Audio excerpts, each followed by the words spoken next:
The Underground Railroad was neither underground nor a railroad. Rather, it was a term used to describe a network of meeting places, secret routes, passageways, and safe houses used by slaves in the United States to escape the southern slave states. Most routes went to the northern states and after 1850 to Canada. Others went south to Mexico or to the Caribbean. The final destination became Canada. Under the Fugitive Slave Act, any person who was caught helping a slave escape or offering shelter could be sent to jail for 6 months or subjected to a $1,000 fine. The system was aided by people involved in the abolitionist movement and helped thousands of slaves escape. Historians estimate about 100,000 slaves escaped via the Underground Railroad. The acts of assisting these slaves, however, violated state laws and the United States Constitution. The passage of the Fugitive Slave Act made abolitionists all the more resolved to put an end to slavery. The Underground Railroad became more active, reaching its peak between 1850 and 1860. The act also brought the subject of slavery before the nation. Many who had previously been ambivalent about slavery now took a definitive stance against the institution.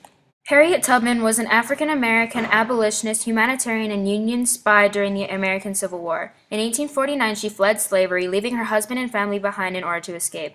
Despite a bounty on her head, she returned to the South during a 10-year span and made at least 19 trips into the South to lead her family and escorted over 300 slaves to freedom via the Underground Railroad. By 1856, Tubman's capture would have brought a $40,000 reward from the South. Events such as the Missouri Compromise and the Dred Scott case drove more anti-slavery advocates to take active roles in helping to free slaves. A damper was thrown, however, when Southern slaves began seceding in December 1860, following the election of Abraham Lincoln to the presidency. The Underground Railroad ended in 1863 when President Abraham Lincoln announced the Emancipation Proclamation.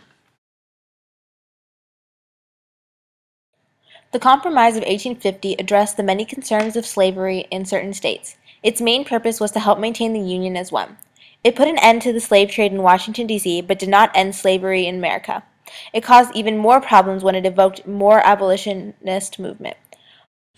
One of the 5 bills in the Compromise of 1850 was the Fugitive Slave Law. Anyone could be accused of the slave and got rid of any protection that runaway slaves had.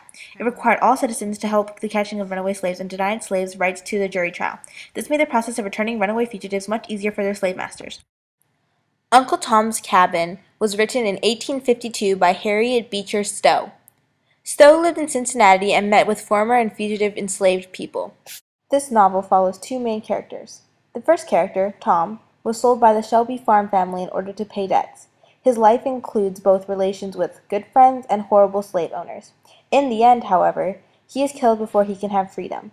The other character, Eliza, who is the maid of the Shelby family, overhears that her son, Harry, is going to be sold too. She takes her son and runs away to protect him.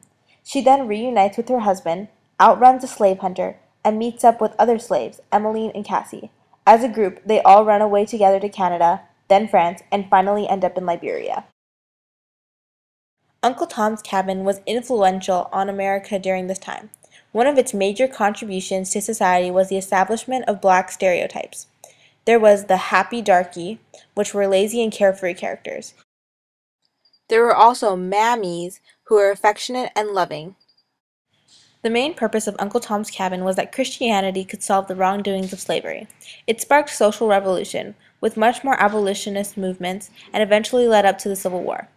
Uncle Tom's Cabin made slavery appear on a much more personal, political, and economic level. It emphasized that slaves had families and that they should be treated as human beings.